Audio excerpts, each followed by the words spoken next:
पूर्णमिदं पूर्णात् पूर्णमुदच्यते पूर्णस्य पूर्णमादाय पूर्णमेवावशिष्यते। ॐ शान्ति शान्ति शान्तिः।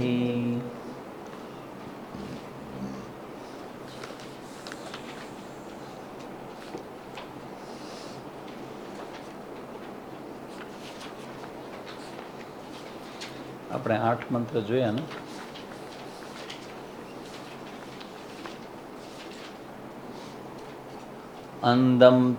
અંદમ તમઃ પ્રવિશન્તિ, 9મો મંત્ર. આટલો બાકી છે.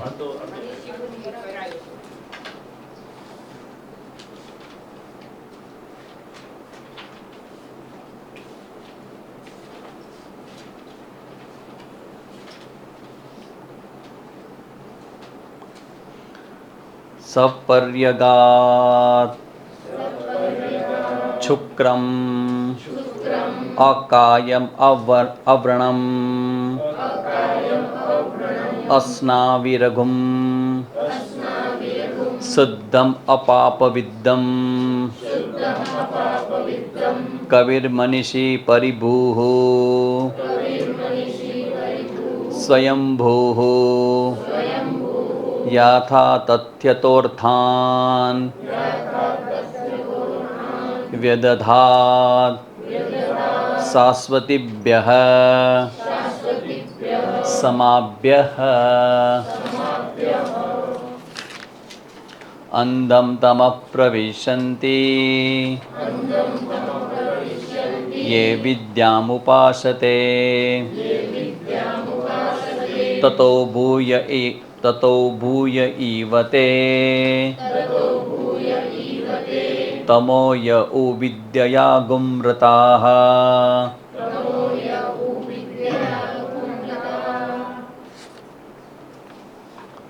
ઈશાવાસ્ય ઉપનિષદના 2 મંત્રો, પહેલો અને બીજો. એમાં પહેલો મંત્ર છે એ જ્ઞાન પ્રધાન મંત્ર, બીજો કર્મ પ્રધાન મંત્ર છે. કર્મયોગ અને કર્મની ચર્ચા છે. તો પહેલા મંત્રની વ્યાખ્યા અહીંયા ઉપનિષદ 3જા મંત્રથી લઈ અને 8મા મંત્ર સુધીની જ્ઞાનની ચર્ચા છે. એમાં 6ઠ્ઠા અને 7મામાં તો ફલશ્રુતિ છે, અને 8માની અંદર શું છે તો કે આપણા જે સ્વરૂપ છે, જેને આપણે હું કહીએ છીએ, એ વાસ્તવિક આપણું જે સ્વરૂપ છે, જેને શાસ્ત્રમાં જ્ઞાન કહેવામાં આવે છે, એના બધા લક્ષણો છે એ 8મા મંત્રમાં આપેલા છે. પર્યગાત સહ એટલે તે આત્મા કે જે આત્માની ચર્ચા આગળ કરવામાં આવી, અને એ આત્માના સંદર્ભમાં જ મુક્તિની ચર્ચા પણ કરવામાં આવી. તે મુક્તિ જે જ્ઞાનથી થાય, આત્માના જ્ઞાનથી મુક્તિ થાય. તો આત્માનું જ્ઞાન શું છે? આત્માનો નિત્ય સ્વરૂપ છે, એનું જ્ઞાન થાય એ આત્મજ્ઞાન કહેવાય. તો આપણી અંદર આત્માનું જ્ઞાન પણ છે અને આત્માનું અજ્ઞાન પણ છે. આત્માનું જ્ઞાન કેવી રીતે છે? આત્માનું જ્ઞાન કેવી રીતે છે?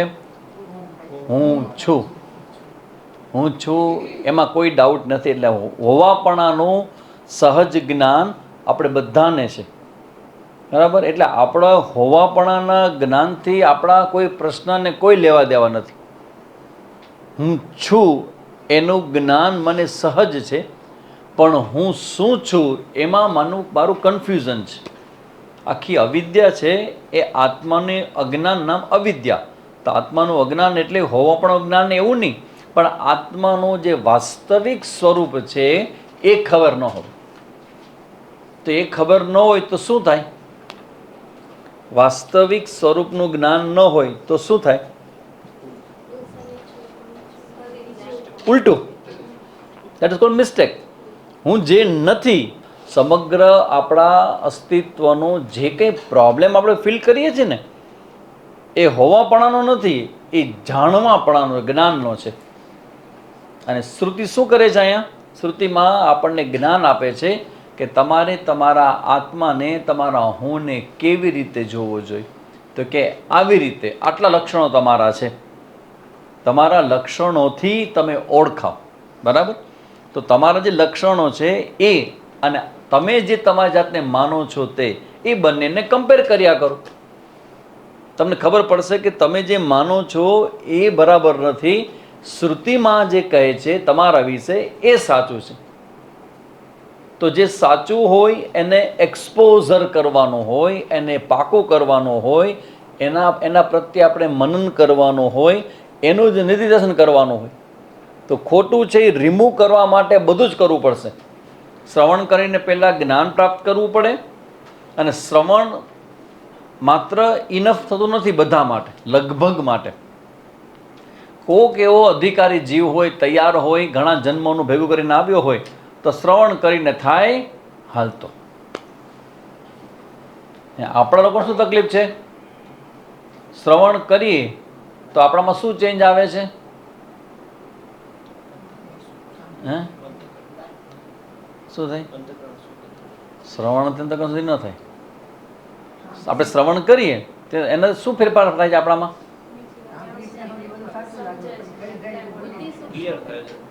બુદ્ધિની અંદર જ્ઞાન થાય છે. બરાબર? બુદ્ધિની અંદર જ્ઞાન થાય છે કે ના ના, તો પછી હું કેવો હોય તો કે હું કોઈ પણ પ્રકારના મર્યાદાથી રહિત હોવો જોઈએ. આ જે જ્ઞાન છે આત્માનું, ત્યાં સુધી પહોંચવાનું છે આપણે. તો એ મુદ્દો એ છે કે મારું અસ્તિત્વ છે એ કોઈ જગ્યાએ લોકેટ કરી શકાય એવું લોકેશનવાળું નથી. મારું અસ્તિત્વ છે એ સ્થૂળ શરીર, સૂક્ષ્મ શરીર, કારણ શરીર આ બધાથી જુદું છે. તો આ બધું આપણને શ્રવણ કરતી વખતે સમજાય. પણ શ્રવણ કરી અને સમજાઈ જાય પછી પણ આપણને મુક્તિનો કે મોક્ષનો અનુભવ ન થાય તો આ કેવું વિરોધાભાસ કહેવાય? મોક્ષ તમને શેનાથી મળશે? કેવી રીતે મળશે? જ્ઞાનથી. હવે જ્ઞાન તો લીધું, એમાં શું કરવું પડે? તમારે આવવું પડે, બેસવું પડે, બધું કર્યું. મેં જ્ઞાન તો પ્રાપ્ત કર્યું, સમજાઈ ગયું. તો હવે તો અમારા મોક્ષ વચ્ચે અંતર ક્યાં આવ્યું પાછું? સમજી લીધું તોય અમને ક્યારે સમજાતું નથી એવું લાગે. કેમ? વ્યવહારની અંદર એ આપણને લાગે કે હારું આપણે સાંભળેલું છે પણ હારી આંખમાંથી આંસુ બંધ નથી થતા ને હાલતા ને ચાલતા ખોટું લાગી જાય, જીવનમાં કંટાળો આવે, જીવન જીવા જેવું ન લાગે. આમાંથી કેટલાને પોતાનું જીવન બદલવું છે? બેટા કેટલાને ઈચ્છા છે કે સારું શરીર બરાબર હોય, બધું આસપાસના લોકો પણ બદલવા છે? કેટલાને એવું લાગે? બોલાય નહીં, આ ખરાબ લાગે બહુ. એમ જ કહેવાય. આને શું કે પોઝિટિવ થિંકિંગ. બધું જ બરાબર છે એવું ગુરુજી સંભળાવે, સમજાવી એટલા માટે કે ખબર છે કે બધું બરાબર નથી. એ સહજ અને સ્વાભાવિક રીતે થયા જ કરે છે. એટલે જો આ આપણા જીવનની એક વિશેષતા કે આપણા જીવનમાં આપણને એમ લાગે છે કે હજી બીજું જીવન મળે ને તો વધુ સારું, બેટર લાઈફ. પ્રશ્ન ઘણા બધા જીવનના લડીએ છીએ, પ્રેમથી લડીએ છીએ, પણ હજી બેટર ઉપાધિ મળે, બેટર વાતાવરણ મળે. કમસે કમ વાતાવરણ. ઘણા તો એવું કે સ્વામીજી તમે કહો છો ને બધું મને સમજાઈ જાય, તમે કહો છો ને એ જ્ઞાન મને થઈ જાય. મેં તો શું વચ્ચે શું આવે તો શું કામ? બસ કે વાતાવરણ ખૂટે જઈએ. વાતાવરણ મળી જાય ને તો કુકરી લાગી જાય. તમે કહો સમજાઈ જાય છે પણ કરવા જાય ત્યાં ધમાચકડી બોલી જાય છે. જે ધમાચકડી બોલે છે એના માટે જ કહેવાય કે શ્રવણ કરો અને પુનઃ શ્રવણ કરો. આ નિષ્ઠા માટે શરૂઆત શ્રવણથી જ થાય. ક્લિયરિટી શ્રવણથી જ આવશે. પછી એના પર ફોકસ કરીને કામ કરવાનું આવશે. પણ શ્રવણ ઇઝ ધ ફર્સ્ટ અને મસ્ટ. શ્રવણ ક્યાં સુધી કરવાનું? વેદાંતનું શ્રવણ ક્યાં સુધી કરવાનું?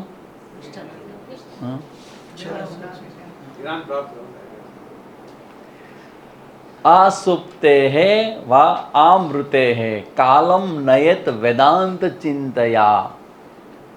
આસુપ્તે આમૃતે.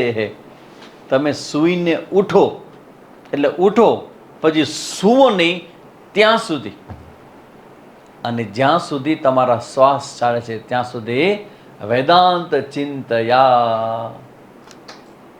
જ્ઞાનમાં નિષ્ઠા થઈ ગયા પછી વેદાંતને સંપૂર્ણપણે બંધ નથી કરી દેવાનો. તાળું મારી દો અમરનું.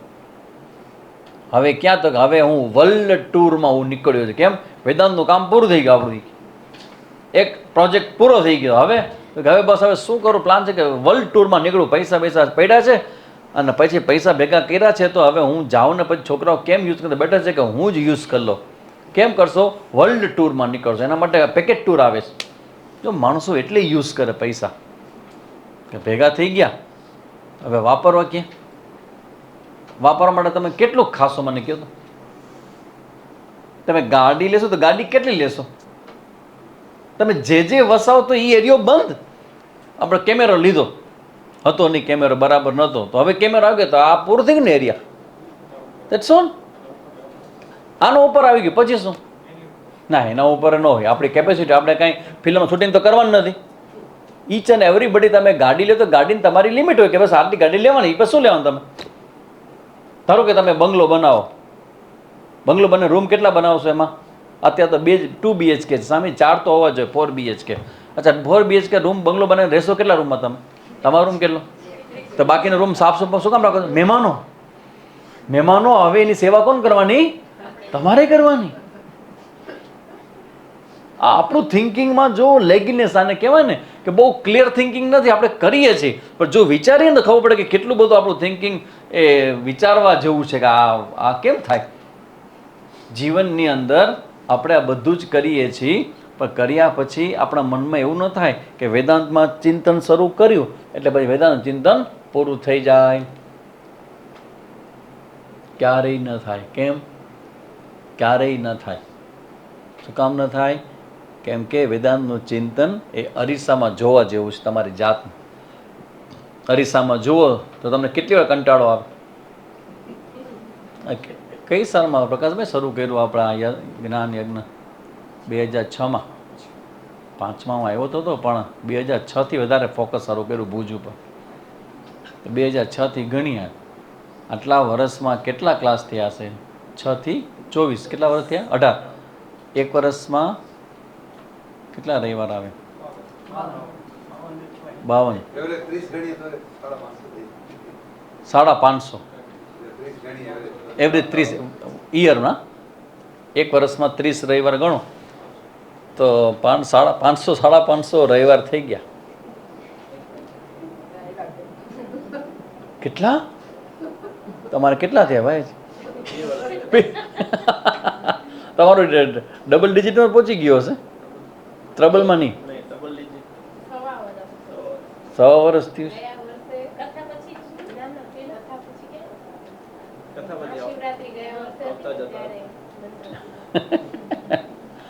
550 વાળા બેઠા છે તમારી બાજુમાં. 550 રવિવારથી સાંભળે છે મને. તો આંકડો મારા માટે બહુ લાગે છે, કારણ કે મને લાગે કે છોકરાઓને એડ્રેસ કરતાં અમે 1,88,000નો આંકડો તો પ્રમાણપત્ર ક્યાં ગયું? પ્રમાણપત્ર રાખો ભાઈ, લઈ કાં લીધો? જોતો મને મળે લઈ લેવાનું, તમે મળે રાખવાનું. કાં કેટલી મહેનત આ બેનને કરી દે, પ્રમાણપત્ર આપણે આવ્યું છે. તો એ કેવો આંકડો લાગે? 1,88,000 છોકરાઓને. તમારું વિચારો કે તમે 550 રવિવારથી મને સાંભળો છો અને જ્યારે તમે અત્યારમાં સાંભળે એટલા જિજ્ઞાસાની આમ આશા દ્રષ્ટિ બેઠા છો કે સ્વામીજી આજે શું એ કહી દેવાના છે. આ કોઈ પણ પૂછો કે જે માણસ 550 રવિવારથી બોલતો હોય એ શું નવું બોલવાનું છે? જોગ ધારો કે હું કરું તો કેટલા કરું? નવા હું 550 એક ક્લાસમાં કમસે કમ મારો એક જોગ તો હોય જ. તો એની લિમિટેશન, એની મર્યાદા હોય. એટલે આ બધું જ એટલા માટે છે કે પ્રશ્ન થાય કે તમે લોકો નથી કર્યો. મને એક છોકરાએ પ્રશ્ન કર્યો તો એ બહુ મુદ્દાનો પ્રશ્ન છે અને આંખ ઉઘાડનારો પ્રશ્ન છે, આઈ ઓપનર. કે સ્વામીજી તમે આ 6 વર્ષથી 7 વર્ષથી પ્રતિભા સંવર્ધનમાં જાઓ છો, ક્લાસના છોકરાઓને લ્યો છો, તમારો ટોપિક તો એક જ છે, તો આખું વર્ષ તમે એક જ ટોપિક બધી જગ્યાએ લ્યો તો તમને કંટાળો ના આવે? 6 વર્ષ પાછું. આજે એ વાતને 10 વર્ષ થઈ ગઈ. ત્યારે મને ખબર પડે કે અરે એ વાત તો સાચી છે ને, કંટાળો આવવો જોઈએ. વેદાંત ચિંતનમાં કંટાળો ના આવે. જો તમે સામાન્ય લોકોને ઇન્સ્પાયર કરતા હો તો પણ ના આવે તો વેદાંત ચિંતનમાં ક્યાંથી આવે? આ તો વક્તાની વાત છે. તમે શ્રોતાનું રૂપે 550 ટોક તમે સાંભળેલી હોય પણ વક્તાનું શું? તમારે તો આવીને બેસવાનું છે. તમારો મૂડ હોય ન હોય, તમે થાકેલા હો, ઊંઘમાં હો, એનાથી તમને કોઈ ફરક નથી પડવાનો. વક્તાને ધારો કે ઊંઘ આવી ના હાલે, વક્તાને બોલતા બોલતા ભૂલાઈ જાય ના હાલે, વક્તાને બોલતા બોલતા એનો ટોપિક જે વાંચ્યો હોય અને બધું પૂરું થઈ જાય. હવે ખબર કેમ પડશે કેટલો? હવે કહેતા હતા ગુલાબભાઈ, ગમે તેવો પ્રસંગ કરો પણ આવનારની સંખ્યા ક્યારેય નક્કી ન હોય. તમે હોશે હોશે આમંત્રણ આપો 350 માણસોને, ને આવે ખાલી 200 માણસ. આ બધી જગ્યાએ, એક જગ્યાએ નહીં, બધી જગ્યાએ થાય. એટલે માણસો સ્વીકારે કે નુકસાન થાય તો ભલે, વધારે થાય ખૂટવું ન જોઈએ. આ વ્યવસ્થા છે. અને આ વ્યવસ્થા માટે મુદ્દો જે નીકળ્યો એટલે કહેવાનું મન થાય કે વેદાંતનું ચિંતન છે ને આજે એ તમારું નિધિધ્યાસન બને. While you talking or while you listening. Vedanta સમજાઈ જાય ને પછી જે શ્રવણ કરો ને, તો સમજેલી વસ્તુઓને તમે જોયા કરો તો તમારો હું એ ક્યારેય બોરિંગનો વિષય ન બને. કંટાળો આવે છે, હા, જીવન પ્રત્યે આવે, ઘટનાઓ પ્રત્યે આવે, વ્યક્તિઓ પ્રત્યે આવે.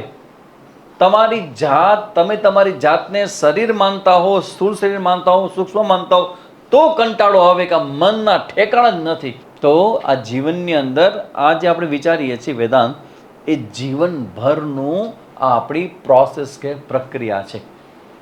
જો નિષ્ઠા નથી થઈ તો શ્રવણ અને મનન એ આપણા માટે જરૂરી છે. મનનનો મતલબ શું છે? સ્વામીજી પાસે આટલા વર્ષથી ભણો છો તો સ્વામીજી મનન જે કરાવે છે એ કેવી રીતે કરાવે છે કોઈને ખબર છે? કયા મુદ્દા ઉપર સ્વામીજી મનન કરાવ્યા કરે છે ખબર છે? મનમાં રિપીટેશન, અભ્યાસ તો થાય, રિપીટેશન થાય, કેવી રીતે થાય? કોઈ ટોપિક. અને સ્વામીજીનો મેઇન એમ્ફસાઇઝ, હું જ્યારે ભણાવું છું આટલા વર્ષથી, 18 વર્ષ થયા, તો એક મુદ્દા પર એટલું બધું વેઇટેજ આપું છું જે વિષયને મેં મારું મનનનો વિષય બનાવ્યો છે. અને સાધક માટેનો સૌથી મોટો પ્રશ્ન છે કે અમારા વ્યવહાર અને જ્ઞાનનું કનેક્શન કેવી રીતે કરવું. અમારો સ્વભાવ, અમારું વર્તન, અમારી દિનચર્યા, અમારા મન અને અમારી બુદ્ધિ પ્રેઝન્ટ જે છે એનું અને આ જ્ઞાન તમે જે આપો છો એ બંનેને ભેગા કેવી રીતે કરવા. એટલે જો આ આપણે 18 વર્ષથી જે ચિંતન કરીએ છીએ ને એમાં સૌથી મોટું આપણું જે જોર ઝુકાવ છે ને એ મનનનો કયા ઉપર છે? વ્યવહારિક રીતે આ જ્ઞાનને કેવી રીતે જોવાય. બાકી આમાં જ્ઞાન આપે તમે ઘરે બેસીને વાંચો તો કે તોય ખબર પડે એમ નથી. ઈશાવાસ્યમમાં તો તમે આખું વાંચી જશો ને તો લાગશે કે, એટલે તમને પોતાને ગિલ્ટ શરૂ થશે કે હારું 550 ક્લાસ સાંભળ્યા પછી પણ હજી પણ મને હારું આનો પર્યગાત એટલે શું? પર્યગાત એટલે સમંતાત, આકાશ વ્યાપી, ઇત્યર્થ, આકાશ જેવો વ્યાપક એટલે શું? શુક્રમ. હવે આ બધા શબ્દો કેટલી વખત આપણે સાંભળ્યા છે, પણ એનું જે મનન છે એ મનનનો 2 પ્રકાર છે. એક પ્રકાર એવું છે કે જે તમે સાંભળો છો એમાં શાસ્ત્રની દ્રષ્ટિએ ફિલોસોફિકલી ક્યાં ક્યાં કોન્ટ્રાડિક્શન છે એને દૂર કરો, એક. અને બીજું, તમે જે શાસ્ત્રને સાંભળો છો, સમજો છો, એને તમારા વ્યવહારમાં રહેલું કોન્ટ્રાડિક્શન છે એને દૂર કરો. અને એ કોન્ટ્રાડિક્શન દૂર કરવાનું નામ તો મનન છે.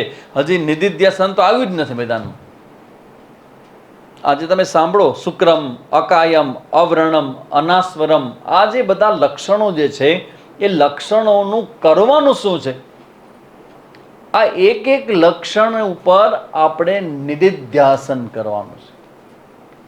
પર્યગાત. પર્યગાત એટલે જે બધી જગ્યાએ આકાશની જેમ વ્યાપ્ત છે તે. હવે આ એક જ શબ્દ લ્યો, પર્યગાત. આના પર કરો નિધિધ્યાસન. હું વ્યાપ્ત છું. હું અલ્પ છું કે વ્યાપ્ત છું? તો કે લોકેશન છે કે નહીં મારું? કે મારો આખો આપણા જીવનનો વ્યવહાર છે ને એ લોકેશન બેઝ જ હોય. પેલા ઓલા ટેલિફોનના ડબલા હતા ને અત્યારે આપણે મોબાઈલ વાપરીએ છીએ, બંનેમાં ફરક શું?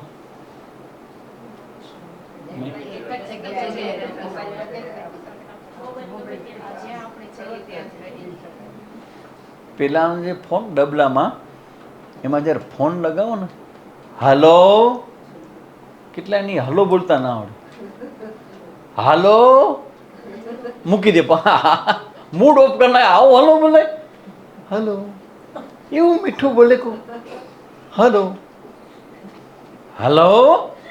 તો પેલાના સમયમાં એ ફોન હોય તો હલો બોલે, હલો, અને પછી શું બોલે, કેમ છો, પહેલો ક્વેશ્ચન. હવેના મોબાઈલમાં ક્યાં છો, પેલો ક્વેશ્ચન ક્યાં છો.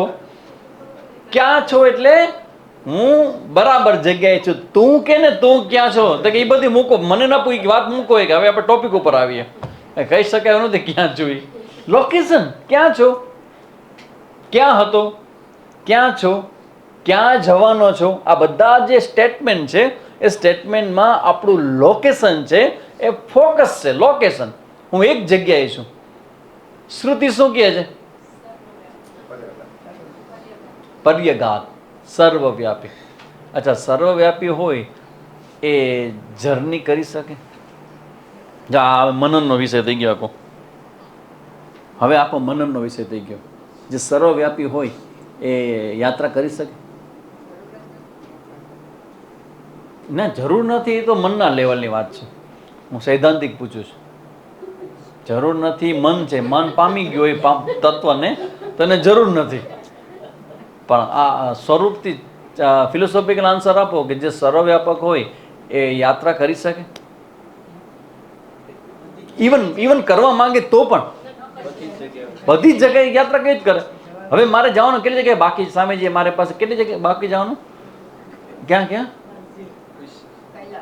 કૈલાસ માનસો જવાનું છે, પછી હવે નેપાળ જવાનું છે, પછી અયોધ્યા, હા અયોધ્યા જવાનું છે, અયોધ્યા જવાનું છે, દ્વારકાધીશ કી જય, દ્વારકા જવાનું છે, અને હમણાં એક અમરનાથ જવાનું છે. સાહેબ તમારે ક્યાં છે બાકીમાં? યદગત્વા ન નિવર્તતે. અરે વર્લ્ડ ટૂર હમણાં તમે બોલ્યા, અત્યાર સુધી તમે હવે એક્ઝામ્પલ આપે સ્વામીજી સમજાવવા માટે, અને શિષ્યને જ્ઞાન તો ન થાય એ કે વર્લ્ડ ટૂરનો સ્વામીજી પ્રોગ્રામ કરી આપણે. બાબુ તું પતે પછી નવો ક્લાસ ને એવું કાંઈ નહીં. એ કે તમે જે કહેતો વર્લ્ડ ટૂર કરવાનું, એ કંઈક કરીએ. કોણ કોણ કરે છે? ભુજમાં કોઈ છે? પાસપોર્ટ તો હમણાં નીકળી જશે મારું, છે નહીં પણ કઢાવી લો. ને પેકેટ ટૂરમાં કેટલામાં પતે વર્લ્ડ ટૂર? તો હું એમાં લોન બોન મળે કે? અરે ભાઈ એક્ઝામ્પલ મેં આપ્યું હતું, પણ હવે કીધું એટલે માની લીધું. જે લોકેશનમાં હોય એ માનીને આપણે જીવીએ છીએ. અને શ્રુતિ એમ કહે છે કે તમારો કોઈ લોકેશન નથી. એટલે યાત્રા કરવાનું, જવાનું, મૂવ થવાનું, મૂવમેન્ટ શુડ ગો. સ્થિર, એકદમ સ્થિર. આ ક્યારે ખબર છે? નિધિધ્યાસન. તમે જ્યારે પર્યાઘાતનું નક્કી કરો કે હું પર્યાઘાત બધી જગ્યાએ છું, તો પછી જવાની જેટલી પણ મનમાં સંકલ્પો હોય ને એ બધા જ રજા લઈ જાય કે હું તો બધી જગ્યાએ છું. આ પોતાને જોવાનું કેવી રીતે એ શીખવા જેવું છે. હું બધી જગ્યાએ છું અને હું બધામાં છું. અચ્છા, એનું પ્રેક્ટિસ કેવી રીતે કરવાની? બધામાં છું એમ. જો બધી જગ્યાએ હોઉં તો મને જેટલા દેખાય તે બધામાં હું છું કે નહીં છું, બરાબર ને? તો તમારી સામે જે પણ કોઈ આવે, વ્યક્તિ તરીકે આવે, તો એના બે રૂપ હોય. એક એનું બહારનું દેખાતું રૂપ અને એક એનું અંદરનું સ્વરૂપ. તો અંદરના સ્વરૂપ રૂપે કોણ છો? તમે પોતે. અને બહાર દેખાતું રૂપ તો વિવિધ હોવાનું કે નહીં? એમાં તો વિવેક કરવાનો કે નહીં? બરાબર ને? તો પણ તમે જ્યારે વ્યવહાર કરો છો, વ્યવહાર કરતી વખતે યાદ રહે છે કે આ તમે તમારી સાથે વ્યવહાર કરો છો. તમે કોકના ઘરે જાઓ તો તમને શું અપેક્ષા હોય? પાણી તો કમસે કમ પૂછે કે નહીં? માણા કાંઈક તો દે કે નહીં? અને જાવ એ ભેગા કોઈક લાકડી ઉપાડે તો જા જા જા, ઓલી બિચારી કંઈક ખાવા આવી છે, એ અમથા અમથા કે નથી તમારા ઘરમાં, પણ તમે જા અહીંથી લાકડી ઉપર, આ પીકે રસોડામાં બધું પડ્યું છે એ તારા માટે નથી. આવું વ્યવહાર કરો તો એ વ્યવહાર કરતી વખતે એના રૂપમાં એની અંદર તમે છો, એ જો યાદ રહીએ તો આવો વ્યવહાર થાય. આપણે વ્યવહારમાં શું કહીએ, ભાઈ કોકની જગ્યાએ પોતાની જાતને મૂકો તો ખબર પડે કે કરુણા કોને કહેવાય, દયા કોને કહેવાય. રફનેસ અલગ વસ્તુ છે. હંમેશા આપણે કોઈ માગવા એટલે કાચ બંધ કરી નાખીએ ને કાઢીએ ને એવું બધું વ્યવહાર સામાન્ય એને વ્યવહાર કહીએ આપણે. પણ જ્યારે તમે અધ્યાત્મનું ભણો છો ખબર પડે છે કે બધા જ રૂપમાં કાં તો ઈશ્વર છે અને કાં તમે છો, તો તમારો વ્યવહાર કેવો થાય, બદલાઈ જાય કે નહીં. સામાન્ય પ્રાણી પ્રત્યે પણ તમારી અંદર રફનેસ ના આવે, સ્વીકાર આવે, આવો આવો કાંઈ વાંધો નહીં, જેટલું થાય એટલું કરો અને પછી રજા દો. એટીટ્યુડ આખો બદલાઈ જાય કે નહીં. જો તમે જોવાનું શરૂ કરો, એક દિવસ રાખો, જસ્ટ વન ડે, એક દિવસ નક્કી કરો, વ્રત કરો ને, એક દિવસ 11 છે, એક દિવસ નક્કી કરો કે આજના દિવસે જેને હું જોઈશ, જેની સાથે હું વ્યવહાર કરીશ, એનામાં હું કાં તો ઈશ્વરને જોઈશ અને કાં તો હું મારી જાતને જોઈશ. એક દિવસ કરી જુઓ, પ્રેક્ટિસ, જસ્ટ પ્રેક્ટિસ. કોકનો ફોન આવ્યો, કોનો આવ્યો? ફોન કરનાર રૂપે તમે જોજો, જ્યારે તમે આ શરૂ કરશો ને તો જે રિએક્શન બધા છે ને, આપણી રફનેસ છે, રિએક્શન છે, નેગેટિવિટી છે, એ બધી જ રજા લઈ જાય. પ્રકૃતિનો એક નિયમ છે. કાલે આ તો મારો નિયમ તમને બતાવો હતો. છોકરો આવ્યો નથી અત્યારે. એ કેવું આમ સરસ ગોળ હોય ને એમાં આમ દબાવવાનો એટલે મોટર ચાલુ થાય, પંખો ચાલુ થાય. પછી તમે અમુક એંગલમાં 45 એંગલમાં આમ ફેંકો ને એટલે સીધો તમારી પાસે પાછો આવે. પછી આમ ફેંકો ને વળી પાછો પાછો આવે. ને એનું પાછું એક રિમોટ હોય. એ રિમોટ છે ને એ ભગવાન છે, અને આ જે ફેંકો છો ને એ કર્મ છે, અને ફેંકનાર છે ને એ કર્તા જીવ છે. તમે જે રીતે વ્યવહાર જગતમાં કરો છો એનો રિસ્પોન્સ પ્રકૃતિમાંથી સીધો તમારા તરફ આવે છે. પણ એ જે મોટર હાલે ને એની સ્વિચો એ ભગવાનના હાથ. કર્મ દાતા કર્મ ફલદાતા બોથ આર ઈશ્વર. કારણ કે કર્મ બનાવ્યું તો ભગવાને ને, કરી આપણે છીએ પણ બનાવ્યું તો ભગવાને ને. તો આ પ્રમાણે પર્યગાતનો મતલબ છે લોકેશન નથી, અને હું બધામાં છું. તો વ્યવહાર કરી જુઓ કે બધામાં હું હોઉં તો કેવો વ્યવહાર કરું. પછી શુક્રમ એટલે શુદ્ધમ જ્યોતિષમ દીપ્તમ ઇત્યર્થ. દીપ્તવાલા એટલે કે જ્યોતિષમાન, હું પ્રકાશમાન છું. હું અંધારામાં રહેલો અજ્ઞાની નથી, હું તો અંધારાને પણ પ્રકાશનારો પ્રકાશ છું. નામ તમારું ગમે હોય હતું, મેં ભી ચોકીદાર, મેં ભી ચોકીદાર. એમાં બધે શું કરવાનું સ્ટેટસમાં આવે? મેં ભી પ્રકાશભાઈ, મેં ભી પ્રકાશભાઈ, મેં ભી પ્રકાશક, પ્રકાશ કરનાર, સ્વયં પ્રકાશ કરનાર એ હું છું. અકાયમ એટલે અશરીરમ. અશરીરમ એટલે લિંગ શરીરથી વર્જિત. લિંગ એટલે સૂક્ષ્મ શરીર. શાસ્ત્રના શબ્દ બેસાતા રહેજો. લિંગનો અર્થ સૂક્ષ્મ શરીર પણ થાય. લિંગમ શરીર વર્જિતમ, સૂક્ષ્મ શરીરથી રહિત છું. કે આ સૂક્ષ્મ શરીરમાં વિકારો ઘણા બધા છે. એ વિકારો સાથે તમારું તાદાત્મ્ય તમારે છોડવાનું છે. તો સૂક્ષ્મ શરીરથી એના ઉપર તમે કરો નિધિધ્યાસન કે અકાયમ, સૂક્ષ્મ શરીર હું નથી. તેમાં તમે ધ્યાન કેવી રીતે કરશો નિધિધ્યાસન ઉપર?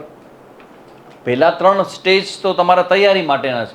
સીધું બેસવું ને પ્રાણાયામ કરવા અને ઓમકારનો ધ્વનિ કરવો ને શરીરને જોવું ને પ્રાણને જોવું ને એ બધું તમારી તૈયારી છે. પછી મંત્ર કરીને મનને શાંત કરો. અહીંયા સુધી પહોંચી ગયા. હવે તો કે શબ્દ લ્યો, અકાયમ, હું લિંગ શરીર નથી, સૂક્ષ્મ શરીર નથી. સૂક્ષ્મ શરીરમાં શું શું આવે?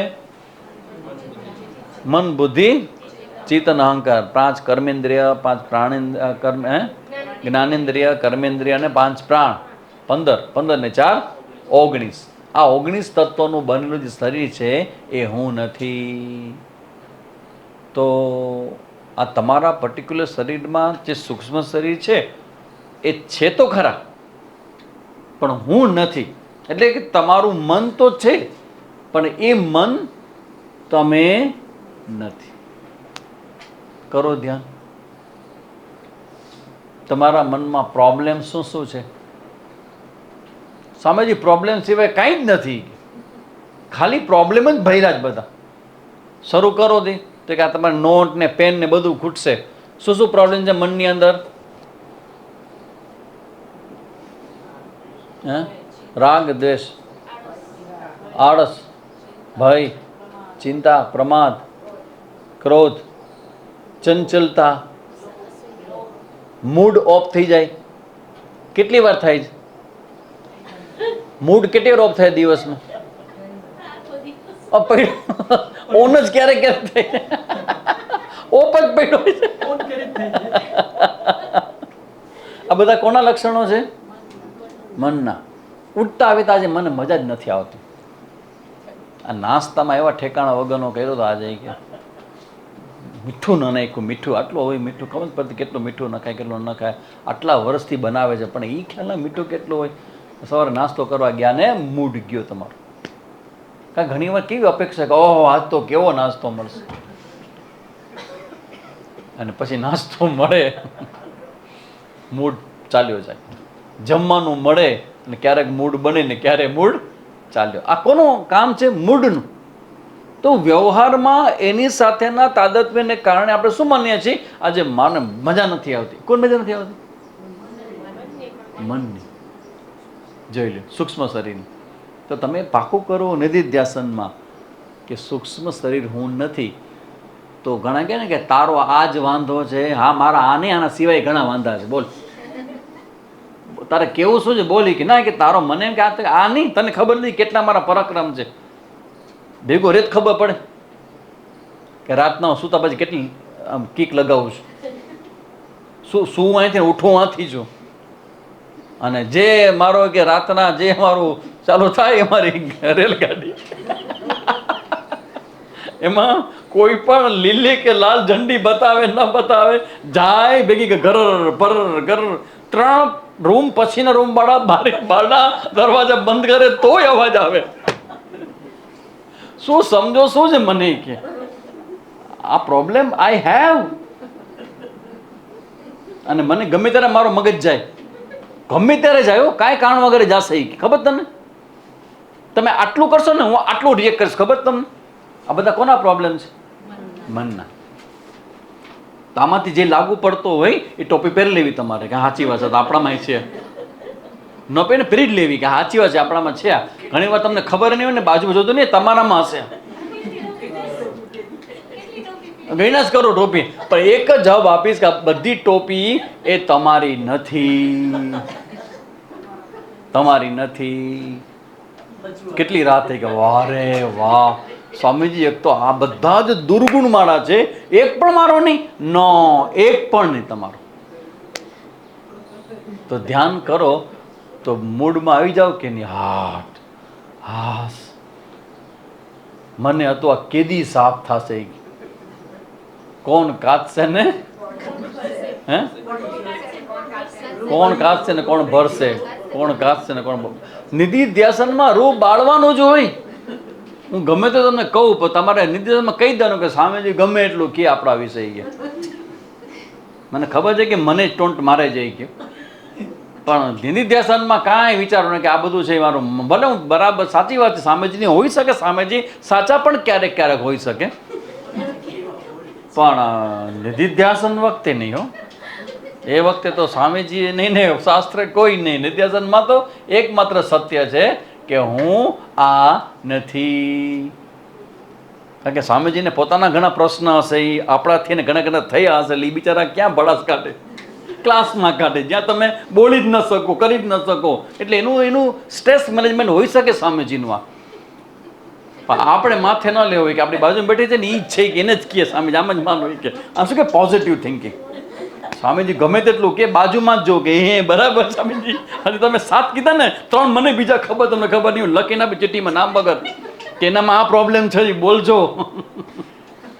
ભાઈ તમે ગમે એટલા પ્રોબ્લેમ બોલો, શાસ્ત્ર કહે છે અશરીરમ. આ તમારા મનના લેવલના આટલા પ્રોબ્લેમ છે, એ તમારા નથી, તો બુદ્ધિના લેવલમાં આનાથી વધારે હશે. શ્રદ્ધાનો જ પ્રોબ્લેમ છે બુદ્ધિમાં. મને થાય તો થાય, ન થાય તો ન થાય, અને થઈ ગયા પછી નથી થતી કે 6 મહિના રીત છે. 6 મહિના એ કે 6 જ મહિના પૂરું. વધુ ને 7મે મહિને 8મે મહિને શંકા થાય કે કેમ સ્વામીજી વારે ઘડીએ કે મારી સામું જોયા વગર કેમ બોલ્યા કરે, મને જ ખીજાતા હશે. મૂકો બાજુમાં કે આવા તો કેટલા ગામમાં પડ્યા છે. હવે તો યુટ્યુબમાં જોઈએ એટલા ગમે ત્યારે કરું થાય ચાલુ, ગમે ત્યારે બંધ. જે ટોપિક જોતો હોય એ ટોપિક જ સાંભળવા મન થાય. આ શું જરા જાય તે પોતાનું મન ત્યારે બોલ્યા કરે ને ટાઈમ પાસ કર્યા કરે. કેટલાક રવિવાર હોય પછી હદ હોય કે નહીં, 550 રવિવાર થઈ ગયા. બુદ્ધિના લેવલના કેટલા પ્રોબ્લેમ હોય. શંકા થાય ને કુશંકા થાય ને સમજાઈ જાય એવું આપણે દેખાડવું પડે ક્લાસમાં. બધાને સમજાય ને, આપણે તો કેવું ખરાબ લાગે. એટલે આપણે હસવું પડે, હા મુંડી હલાવી પડે. માયલો રામ જાણે કે કાંઈ ખબર નથી પડતી શું બોલે. એ બુદ્ધિના લેવલના પ્રોબ્લેમ. કેવા પ્રોબ્લેમ છે અહીંથી. શંકા થાય, સમજાય નહીં, સમજાય પછી કે થાય કે હવે આ સમજાય તો ગયું, પણ બહાર જઈને અમને ખબર છે કે હમણાં હાથમાં ઉપાડવાના જ છે કે, એટલે એ પ્રોબ્લેમ આવે. બુદ્ધિના લેવલના પ્રોબ્લેમ. એક પણ મારો પ્રોબ્લેમ એને શું કહેવાય? નિધિધ્યાસન. તો અકાયમ, અવ્રણમ, અક્ષતમ. શરીર મારું એવું સારું હતું સ્વામીજી, પણ આ ઓપરેશન કરીને ખોલી નાખ્યું. શરીર ખોલ નાખ્યું, હવે મને ચીરો દેખાયા જ કરે છે. એવું ખરાબ લાગે છે. ઢાંકું ઢાંકું તો કેટલો ઢાંકું, ક્યાંક તો ખોલો થઈ જાય કે ઓડ કેવું લાગે સ્વામીજી, કેટલું ઢાંકીએ અમે. વ્રણમ, આ શરીરમાં પ્રતા વણ છે, વ્રણ છે, મારા નથી, શરીરના છે. Not belongs to me. આપણા મનમાં એક એક વસ્તુનો કેટલા કન્ક્લુઝન ઊભા થાય છે. મોસ્ટ જેને કહેવાય ને કે સેન્સિટિવ અને કેવું કહેવાય ને, ડિફિકલ્ટ નહીં, ઇરિટેટિવ આપણે પર્સનાલિટી પાર્ટ હોય ને, એ આપણા કન્ક્લુઝન છે. શરીરના લેવલના, મનના લેવલના, બુદ્ધિના લેવલના. ધ્યાન કદી છોડાય નહીં. એવી મજા આવે ધ્યાનમાં એટલા માટે કે આ બધા જ જજમેન્ટ, બધા જ આરોપોમાંથી આપકો નિષ્કાસિત કિયા જાતા હૈ, બડી કિયા જાતા હૈ. આરોપ સિદ્ધ કરવા માટે વકીલે જે માથાકૂટ કરી ભલે કરી, પણ આરોપ સિદ્ધ થતો નથી. અને જે સિદ્ધ ન થાય એને નિર્દોષ છોડી મૂકવામાં આવે છે. તો નિધિધ્યાસન શું છે? નિર્દોષ છોડી મૂકવામાં આવે છે. તો એવી રીતે અવ્રણમ, અસ્નાવિરમ. અસ્નાવિરમ એટલે સ્નાયુ રહિત. 7 પ્રકારની ધાતુ: અસ્થિ, મેદ, મજ્જા, માંસ. બસ આ બોલ્યા ઈ મારાથી નહીં બોલાયા. આ 7 જે ધાતુ છે એ શીરાઓ આ બધું અસ્નાવિરમ. અસ્ના એટલે આ શરીર છે એ શરીર હું નથી, તે એની વાત અહીંયા કરી. શુદ્ધમ, નિર્મલમ, અવિદ્યામલ રહિતમ ઇતિ કારણ શરીર પ્રતિષેધ. ઈવન અવિદ્યાવાન શબ્દ પણ મને લાગુ ન પડે. અવિદ્યા ક્યાં રહીએ? બુદ્ધિમાં. તો બુદ્ધિ તો તમે છો, તમારામાં બુદ્ધિ છે કે નહીં એ તો ભૂલી જાવ, એ તો સેન્સિટિવ છે. એ બધું બહુ આપણે અંદર ગિલ્ટ ઊભું કરે ને. બધા માનો જેટલા પણ વ્યક્તિને થોડુંક સાહેબ તકલીફ લાગે છે તમને, થોડુંક માનસિક કે આ છે મને છે કે ઘરવાળા રોજ કહે છે મને, તમે કહો છો એટલે સિક્કો લાગે કે છે જ મને તકલીફ. એ બધાને હોય મનમાં કે મારી થોડીક બુદ્ધિ ઓછી છે, મને ઓછું યાદ રહે છે, જેને પર કે બધા માની લે. પણ એ બુદ્ધિ જે છે એ બુદ્ધિમાં અવિદ્યા હોય તો તમે અવિદ્યાને જાણનારા હો તો તમને અવિદ્યા છે એમ કેમ કહેવાય? અવિદ્યા છે અને ક્યાં છે? બુદ્ધિમાં છે. Do agree? કારણ કે જ્ઞાન પણ ક્યાં થાય? બુદ્ધિમાં. તો જ્ઞાન થાય એટલે અવિદ્યા દૂર થાય, એ બધું સાચું. પણ હું અવિદ્યાવાન છું, નોટ કરેક્ટ. કેમ? કેમ કે હું અવિદ્યાને પણ જાણું છું, તો હું અવિદ્યા પણ નથી. વાહ વાહ. અપાપ વિદ્ધમ ધર્માદિ પાપ વર્જિતમ. અહોહો. એક મોટી આપણા માઇન્ડની એક બહુ મોટી રમત છે, જેનો લાભ ઘણા બધા લોકો લે છે, ઘણી સંસ્થાઓ લે, ઘણા સંપ્રદાયો લે. અને એ શું છે? આપણી માનસિકતા પાપની. પાપ એટલે પાપ. પાપ થઈ ગયું છે, હવે હું શું કરું? ભૂલ થઈ ગઈ છે, હવે હું શું કરું? ખોટું થઈ ગયું છે, હવે હું શું કરું? બરાબર ને? આ એક પ્રકારની માનસિકતા છે. અને ઘણીવાર કેવું થાય કે તમારામાં ન હોય ને તો પણ એ ઊભી કરવામાં આવે. નાના છોકરાને કેમ સમજાવી? એમ મોટાને સમજાવવામાં આવે.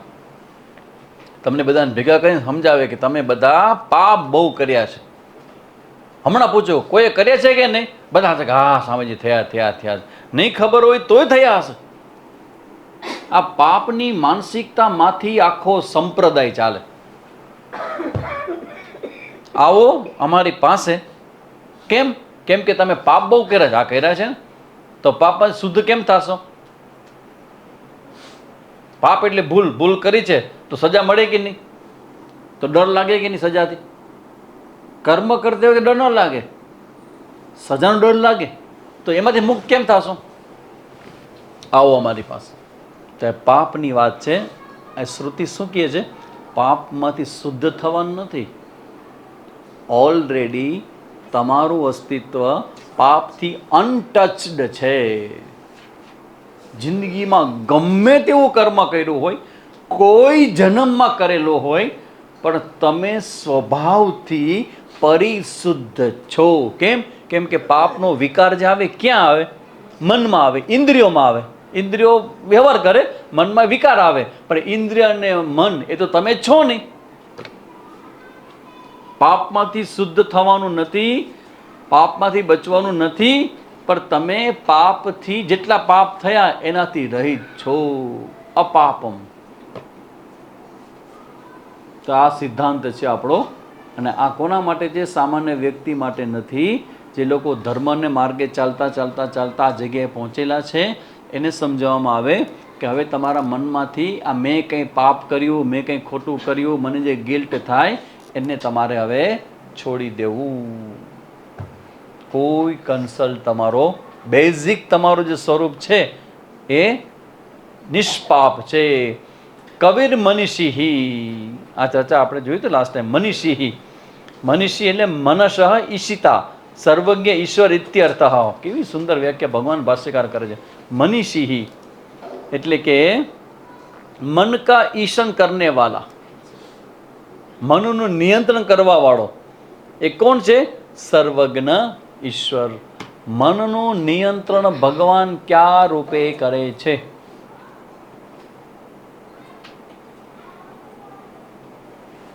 મન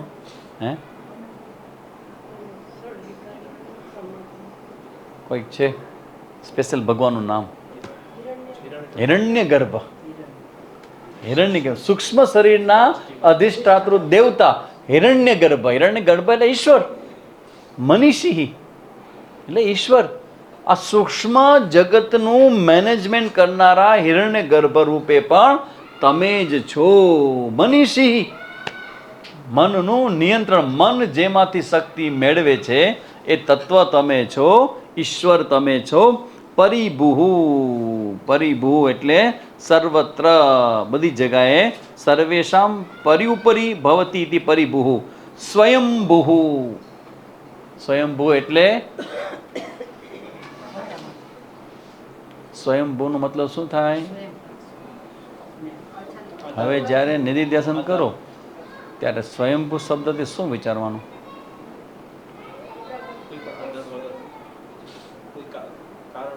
વેરી ગુડ. હજી આગળ વધો. કારણ વગર. બરાબર છે. આ વિચાર કરો, તમારી અંદર કારણનો વિચાર શું છે?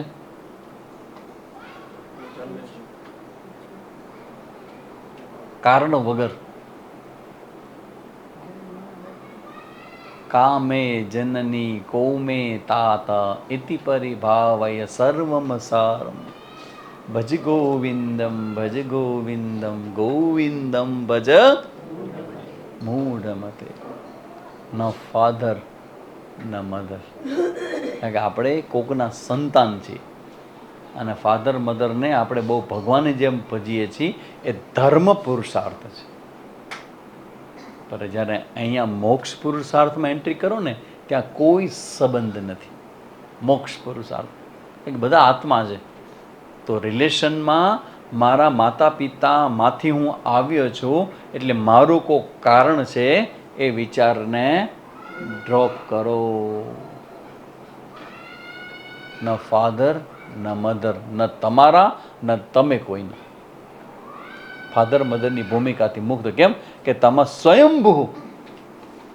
સ્વયંભૂનો મતલબ છે સ્વયં ભવતી સ્વયંભૂ. પોતાની મેળે જ છો. ક્યારે તમે જન્મ લીધો?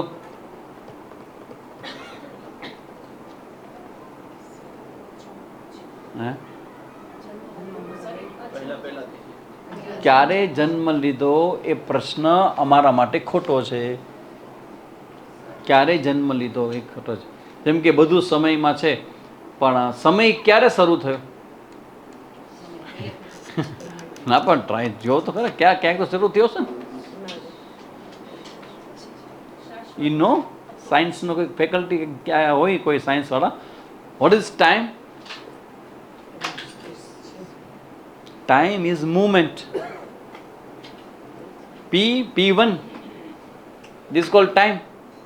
શરૂ થાય પૂરો થાય, શરૂ થાય પૂરો થાય. તો ટાઈમ છે એમાં બધું શરૂ થાય અને એમાં જ બધું પૂરું થાય. ટાઈમ ક્યારે શરૂ થયો એ કેમ તમે કાઉન્ટ કરશો?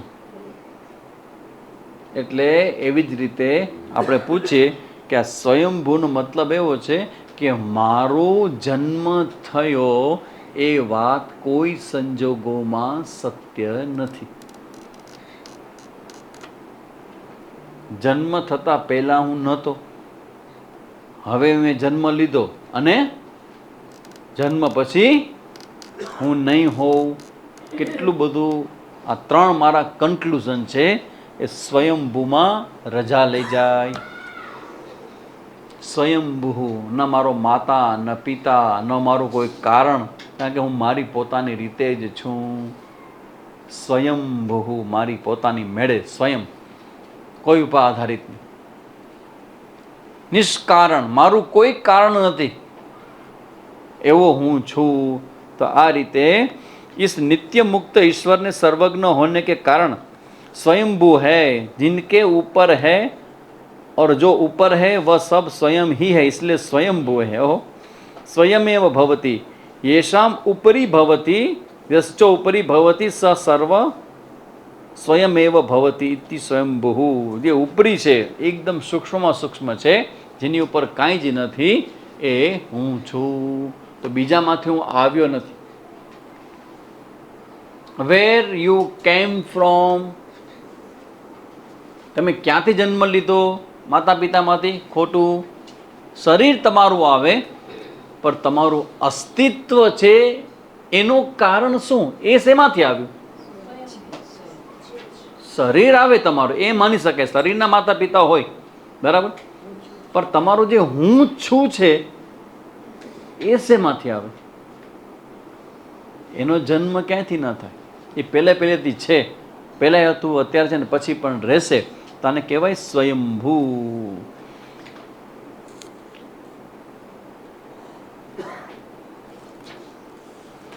હવે નવો ટોપિક શરૂ થાય છે. આ ટોપિક આપણો પૂરો થયો. કયો ટોપિક પૂરો થયો?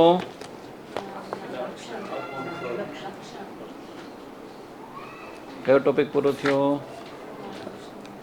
આ જે ટોપિક પૂરો થયો ને એને આપણે કેવું હોય તો આ જે આખું થયું એ શું થયું?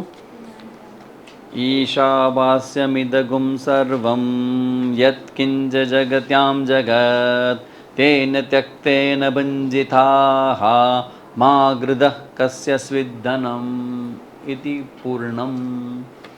જ્ઞાનનો ટોપિક, સ્વરૂપનું જ્ઞાન, નિધિધ્યાસન, ફલશ્રુતિ, અહીંયા સુધીમાં 3 થી 8માં બધું પૂરું થયું. હવે એક નવો ટોપિક શરૂ થાય છે, જેને કારણે ખબર પડે કે ઈશાવાસ્ય ઉપનિષદ કેટલું કઠિન છે. ટોપિક સિમ્પલ છે હવે પછીનો. શેનો ટોપિક છે હવે? કર્મનો.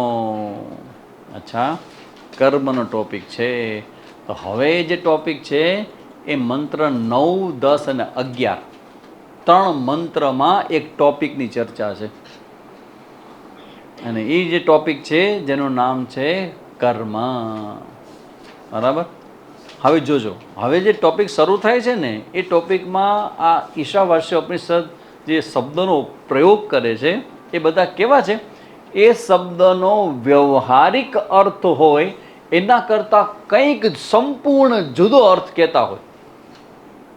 હું તમને પૂછું, અંધા તમઃ પ્રવિશન્તિ યે અવિદ્યામ ઉપાસતે, જે અવિદ્યાની ઉપાસના કરે છે એ ઘોર અંધકારમાં પ્રવેશ કરે છે. શુદ્ધ ગુજરાતીઓ, આ વાત સમજાય એવી છે? જે અવિદ્યા એટલે કે કર્મની ઉપાસના કરે છે, કર્મ કરે છે, તે ઘોર અંધકારમાં પ્રવેશ કરે છે. જોજો આનો કોન્ટ્રાડિક્શન. આ તો તમે બધા બહુ સારા છો, તમે બધા સિદ્ધાંતી છો કે પૂર્વ પક્ષી છો? પૂર્વ પક્ષી છે જ નહીં કે બધા. તમે જેમ કહો એમ ગુરુજી, તમે જેમ કહો, કોઈ પૂર્વ પક્ષી નથી.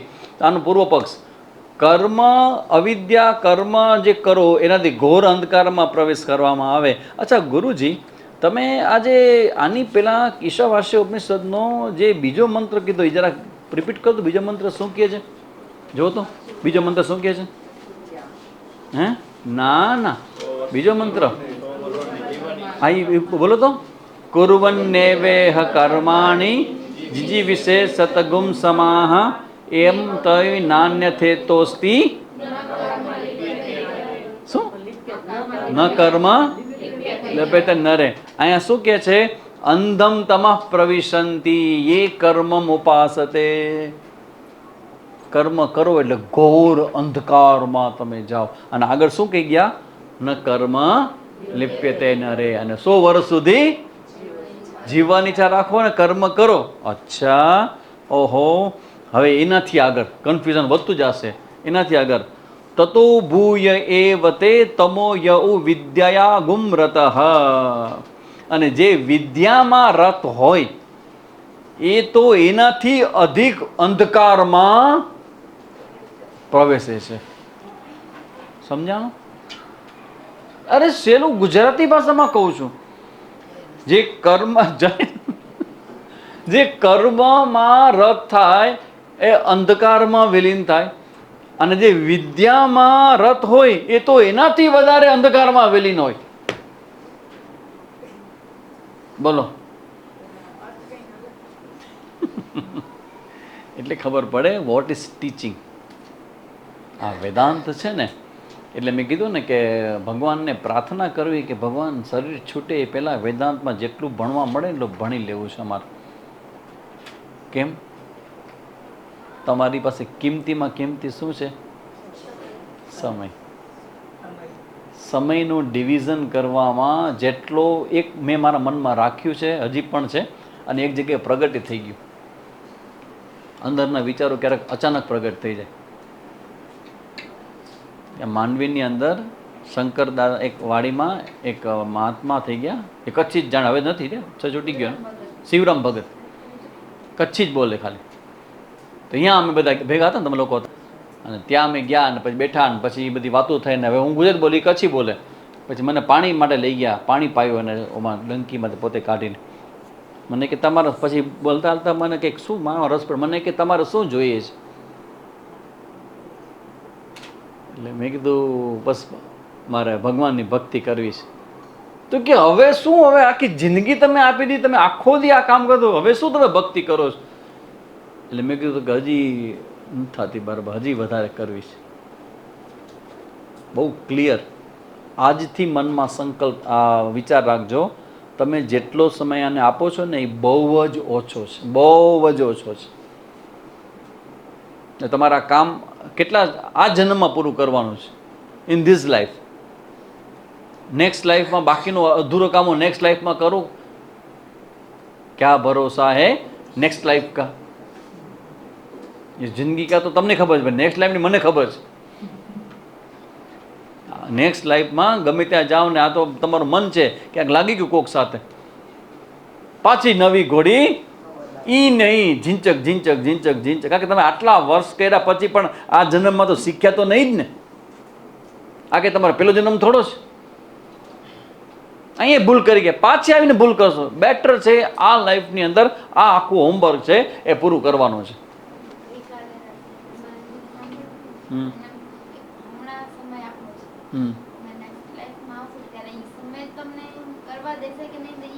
આવનારો સમય ટફ જ થવાનો છે. આપણું શરીર જુઓ ને, કેટલી માંદગી, કેટલું બધું આપણું શરીર કેટલું વીક થતું જાય છે. રોગ ઉપર રોગ. આવો રોગિષ્ટ શરીર સાથે તમે ઉપાસનાને ધ્યાનને નિર્ધાર કેમ કરશો? How you will do? અને સમય કેટલો ઓછો છે ને આપણો આપણે વિવેક તો સાવ ઓછો છે આપણો, એનાથી ઓછો સમય છે આપણી પાસે. આ ચિંતનની અંદર જેટલો સમય જાય એવું રોજ કહેજો કે આ બહુ જ ઓછું મારું કમિટમેન્ટ છે, હજી વધે હજી વધે હજી વધે હજી વધે. ક્યાં સુધી વધારવાનું છે કે બસ એના સિવાય કાંઈ બાકી રહેવું જોઈએ. એટલે કહેવાય મુંડકોપનિષદ. મુંડન કરાવીને ભણવામાં આવતું ઉપનિષદ છે. વાળ છે આસક્તિ છે.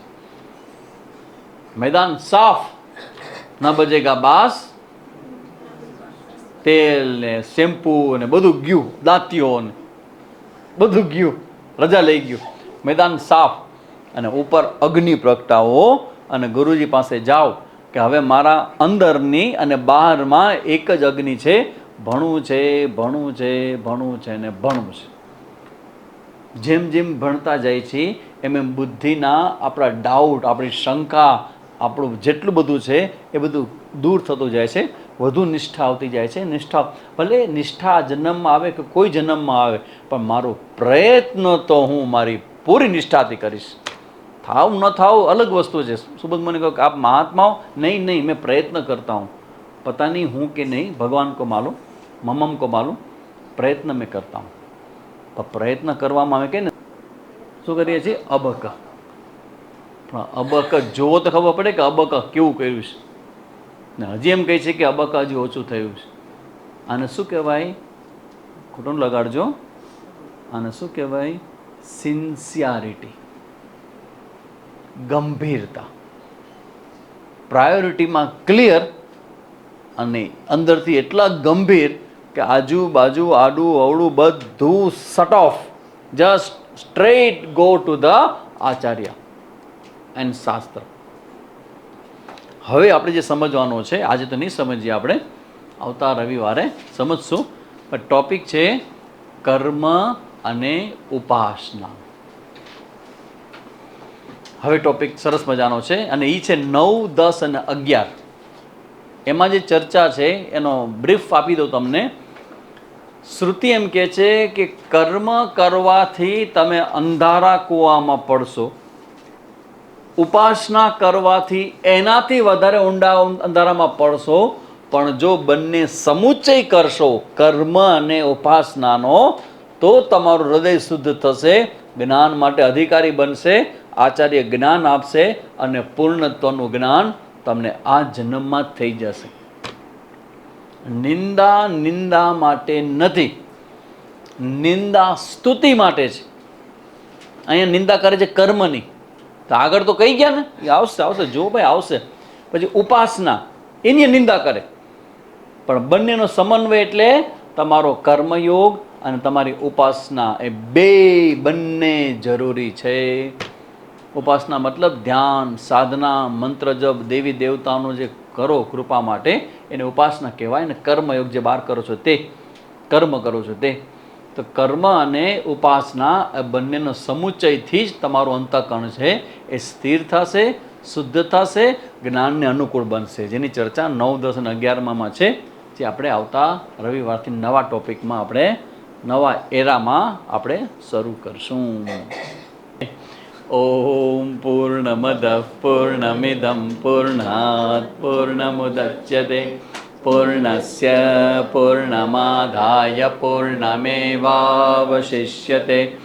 ॐ शान्ति शान्ति शान्तिः हरिः ॐ श्रीगुरुभ्यो नमः हरिः ॐ